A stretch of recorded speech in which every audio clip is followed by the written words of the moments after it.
The NBA Finals. Game 2 viewership for the NBA Finals. Lowest since the bubble was the headline. Down 29% from the equivalent game last season. 8.76 million viewers on ABC. It seems like there's a lot of angst or neuroses about the viewership or whether it matters. What is your take on this? Do you think this is a necessary bump in the road for the NBA where they're getting these Gen Z teams, these new teams? It's time to build awareness and there's not going to be a lot of people watching it? Or do you think this is a harbinger of how maybe the league is a little more niche versus the heyday we're referring to with True Hoop when there might be 20 million people watching for one of these finals I think this is games? a good thing. I think this is a good thing. I think this is a good thing that the NBA is having these two teams play. Oklahoma City Thunder that started this season on a roll and finished the regular season with the largest point differential in NBA history. 68 wins, blowing the doors off of people, and they've continued to do so in the postseason. And then Tyrese Haliburton shows up and is like, hold my beer, I'm going to be the face of this postseason, and I'm going to do these Undertaker, back from the dead heroics against every single opponent, Milwaukee, Cleveland, New York, and of course, doing it on the big stage in the biggest moments. And I think we need a villain in the NBA. I think these NBA players, the stars, are not as texturally interesting. Shai Gilgeous-Alexander reminds me a lot of Tim Duncan, and this is the lowest, I think, ratings for a game 2 since Nets Spurs outside of the 2020. That's a take, by the way, that he's like Duncan, but continue. I just don't find him to have a signature move. I don't find him to have a signature like moment, and he just goes about his business and he is dominating in a way that I don't think we're really giving him due. Like, Ethan, right now, as we head into game 3, Shai Gilgeous-Alexander is on track to do something that's never been done in the NBA Finals, which is that he is doubling the next highest scorer in the series. He's averaging 36 points per game. 36 points per game, and the next highest guy in this series is Jalen Williams at 18. No player in NBA history has ever scored this much to this degree compared to his peers in the NBA Finals, and I don't think people are really wise to it. I don't think people are excited by it, and I wonder if this is a function of the lack of marketing on OKC, whether that's the NBA. I would argue it's more the NBA's fault that people aren't behind OKC and that we're wise to what OKC and how good they are. I also think the NBA can't be blamed totally for this because I don't think Shai Gilgeous-Alexander wants to be kind of picked apart and on every billboard and on every commercial. He is in one commercial, but I just feel like he's more Tim Duncan in that way, that he just wants to go about his business and he's an ultimate team guy. See, you think you're blowing my mind with that doubling up the scoring leader in the other team stat. You're really blowing my mind with the lack of a signature move, because I hadn't really thought of that with him. And that is unusual for a superstar of his caliber not to have one. He obviously has moves he uses. Right now I'm watching. I just asked Perplexity, what are these moves? They say spin and spin into fadeaway, which, I mean, that, I see a lot of that in my mind when I think about him, but that's just not the sort of indelible mark. I mean, this is a topic I want to get into, actually. I didn't anticipate us getting into this topic. And let's set aside the state of the NBA, where I mostly agreed with you on that, and we can return to it. I want to get into signature moves. I want to get into moves, because I think about analytics, and I think about what are the aspects of sport that aren't optimized. It's such a mystery of physics and humanity as to what moves work out there and why. And I often wonder, are we all doing this kind of slapdash, or is there any science to it? And what moves should guys be using more of, and what moves are what moves are overused? And do you think about this stuff at all? About how do we break down that, and how do we figure out that? Well, his signature move is that he has every signature move. Like, he has the step back. He has the crossover. He has the pump fake, get by you. He has the scooping layups. He has everything that you would want in a 6'6" scorer, except for like the Michael Jordan and Anthony Edwards hops. Yeah. So he's a guy that has mastered footwork in ways that we saw with Kobe, that we saw with MJ. And it's almost like he's a student of those players, and therefore nothing is unique about Shai Gilgeous-Alexander, other than, of course, the thing that, because there's this positive thing that we can point to and say Shai Gilgeous-Alexander is so much better at everyone at X. That is why he's the best scorer in the NBA. He's leading the league in scoring by over 2 points per game this season. And the only thing that people can point to is his ability to draw fouls. And as I've said many, many times, if you compare his foul baiting, quote unquote, or his foul drawing with all the great scorers in NBA history, it's nothing to write home about. Statistically, it is nothing to write home about. He is just a great scorer who happens to get a lot of free throws. But when he has a face, when he, goes into a guy or flops or whatever, in today's social media age, we can point to all of those and have a gallery of Shai Gilgeous-Alexander's flopping in ways that I don't think we can have with Kobe or with Shaq or with MJ, even though they all embellished any sort of contact to get to the free throw line. Yeah, Mays says signature move, throwing his head back and trotting to the free throw line. The hater Anthony Mays. That's when I asked Perplexity what his signature move is. They didn't say it that way. They called it the shoulder bump, is what they called it. But yeah, we do a little bit of no one's in the backyard like practicing the shoulder bump and then the shoulder bump. Well, let's talk about his flopping, I think is what Perplexity was talking about. But some of these other guys, look, if you look at the other team, Pascal Siakam's signature move is that spin move. That's his signature move. Same with Giannis, I would say. Although you could say the Euro step, the sprinting Euro step with Giannis. Jalen Brunson, pump fake step through thing he does, whatever we're calling that. Maybe we call it the pump fake step through. Steph Curry, I guess you would say a step back. You could say a variety of things with Steph Curry. Relocation. The pull up in transition. Those are, I think, Steph Curry. Yep. Yeah, I'm trying to think of some of the other stars. Anthony Edwards just dunking on dudes, Anthony Edwards has a very interesting signature move, in my opinion.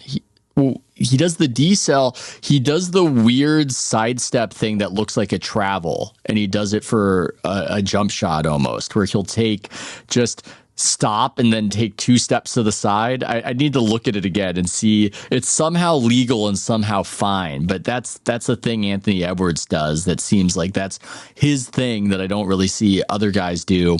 Sombor shuffle for Jokic. It's just, it's strange. It's strange that with SGA, I can't really find a thing. I can't really grip onto a thing of this is uniquely this guy's thing. I mean, with Haliburton, we could ask about it. You said something about Haliburton. I think you tweeted about how he moves like a guy with 7 turnovers a game. And and I think that's because I'm not sure if we'd call it a move, but Haliburton's the king of the float dribble. That having that dribble out there in a way where it looks like you can snatch it, but it's really something that's under his control and it's floating and he does something with it. And again, it gets back to this topic of, are we ever going to have, maybe we never want it optimized. We always want it to be a mystery that somebody works on in their metaphorical garage before unveiling it to the world. And people have their different moves that work for whatever reason. I don't know. I think part of this is OKC isn't on national TV nearly as much as they should be, given that they have 1,000 first-round picks and they won the West last year in the regular season. They got even better with 68 wins. And it seems like the NBA should have done a better job of putting them on national TV. The fact of the matter is they did not have either these 2 finalists on Christmas Day, which is the first time that has happened in NBA history. I guess dating back to when they went to a 10-team Christmas Day lineup. this is unprecedented. We usually see at least one marquee team that the NBA has coordinated Tom's trying to get me back on topic talking about the NBA and the finals. And I'm in move world right now, man. I want to have a dorm room conversation about moves, Tom. No, continue. No, I'm sorry. I already said that he doesn't have a signature move, and there are going to be people listening to this by being like, oh, he obviously has that shoulder bump and then the fadeaway. But that's the thing about a signature is that it's your own, right? It's unmistakably unique. And I think with Shai Gilgeous-Alexander, he's so good at everything. He improved his 3-point shot, his pull up, his step backs, all of that. And I can say that Tyrese Haliburton's like signature move is ripping your heart out in the clutch moments. He's 13 of 15 in the final 2 minutes of games this season with a shot to tie or a shot to go ahead. 13 of 15. And so you can point to Tyrese Haliburton as having this brand of this closer, this super closer for your team, that he's always going to be that boogeyman every time he's on the floor. Shai Gilgeous-Alexander is methodically going to kill you. And I don't know if that's as sexy or as much appeal with kids or younger fans of the game.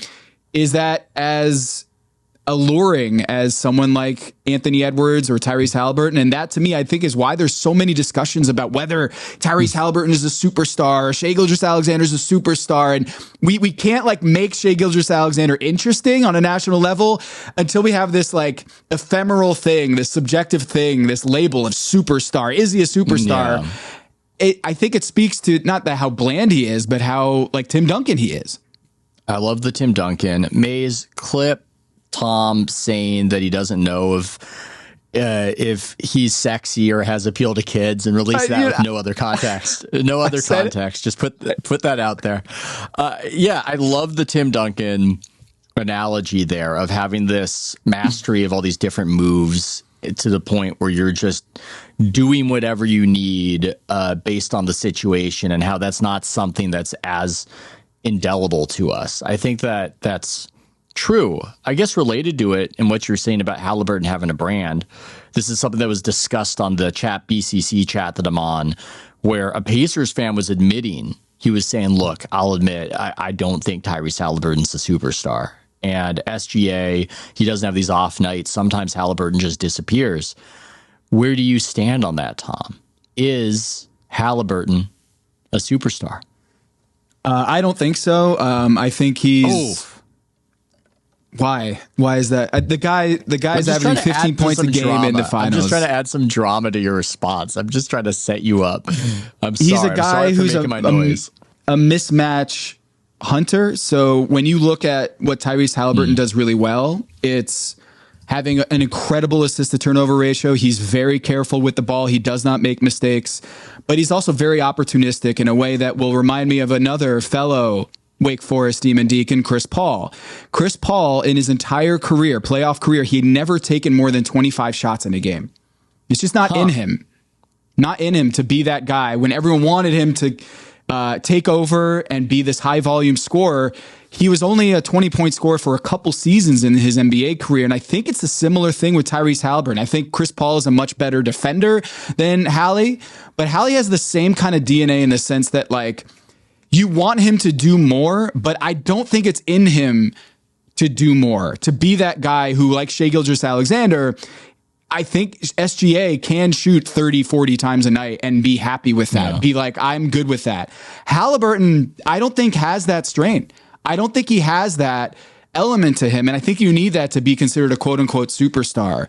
But him carrying around the shoes, doing the Sam Cassell dance, I think there is more interesting to his personality, and doing the choke sign. And then you got his dad like stepping to Giannis after the game. I think there's a lot more likability or a lot more interesting dynamics with his personality. But in terms of like his production, I don't think he's a superstar. I wrote about how there's that lack of an in-between game, and there's this almost this paradox, because we're a couple analytical loving types who think the 3-pointers are good and wouldn't implore every player to stop shooting the 3. But I noticed that a lot of the consistent superstars, and we're talking small sample size here, but the consistent playoff performers, they shot more twos than threes.